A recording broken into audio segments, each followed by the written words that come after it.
Hello there.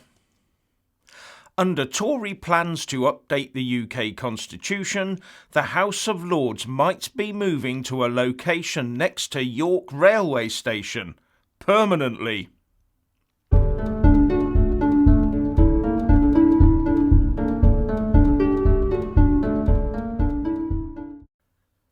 Firstly, as ever, please kick that YouTube algorithm up the backside by giving this video a big fat like. And I do generally upload new videos every single day, so please check back regularly. So there are plans to plonk the House of Lords somewhere northwards out of London, so as to reconnect the good people of the UK with politics. The Guardian reports the Tory party chairman James Cleverly as follows. It's one of a range of things that we're looking into. It's about demonstrating to people that we are going to do things differently. The Labour Party lost millions of voters because they failed to listen. But you only have to look at the circumstances and give it a couple of seconds of thought to realise what a bit of a non-starter this really is. It's not relocation and removal men we need, it is actual reform of the House of Lords that is the one thing that is desperately required.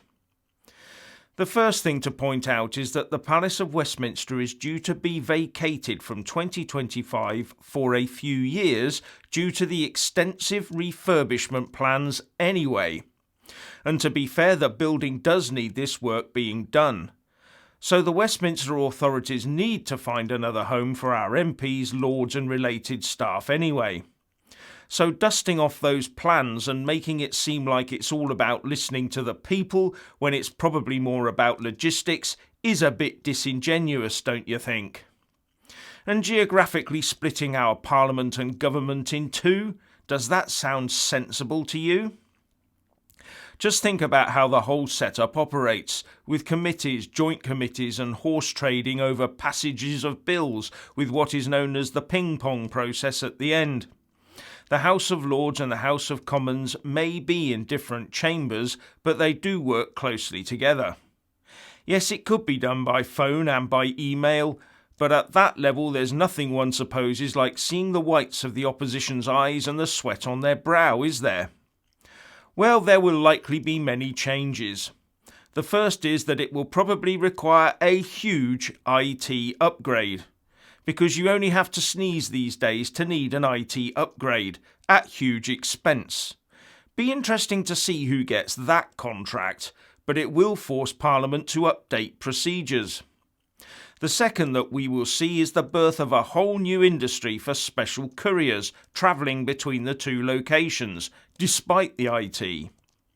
Then there's the expenses for MPs, Lords and their officials to continually be travelling between the two locations to meet each other for joint committees and other important political discussions, etc.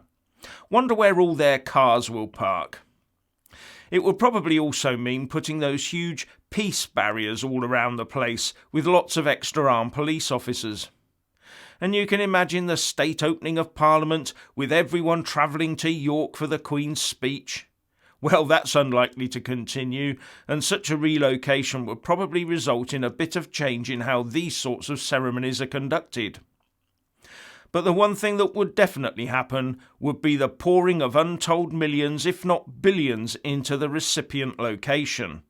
As indicated when the Guardian reports, the potential move to York was welcomed by many of the city's political leaders. Rachel Maskell, the Labour MP for York Central, described the idea as incredible and said she would write to Johnson to back the move. She added, "We would get infrastructure improvements, particularly for transport. It would create hundreds, thousands of jobs, good quality jobs." But obviously at the expense of maybe not a few jobs in Westminster though. But the sorts of new jobs will also include a whole new set of lobbyists, more journalists and more police officers. And while all the related problems can be overcome, it would surely just inject a huge disconnect into our lawmaking and decision-making systems. It sounds more like a downgrade than a reforming upgrade to me. A downgrade in part for the purpose of making a political statement. Now, if you're going to relocate, take the whole shooting match to York, Commons and all. Now that would be a statement. Or better still, how about sending them all to Coventry? Anyway, if you want to hear more from me, please don't forget to subscribe and also press that little bell or you won't get any notifications. And if you want to see more of me, buy a mug with my mug on it. Anyway, what do you think about sending our ermine-clad peers to York? Please share and comment, and thank you for watching. Please do like and share this video, and also subscribe to my channel. And when subscribing, please do remember to press on the little bell next to the subscribe button. That way you'll get an alert every single time I put up a new video. And thank you very much for watching.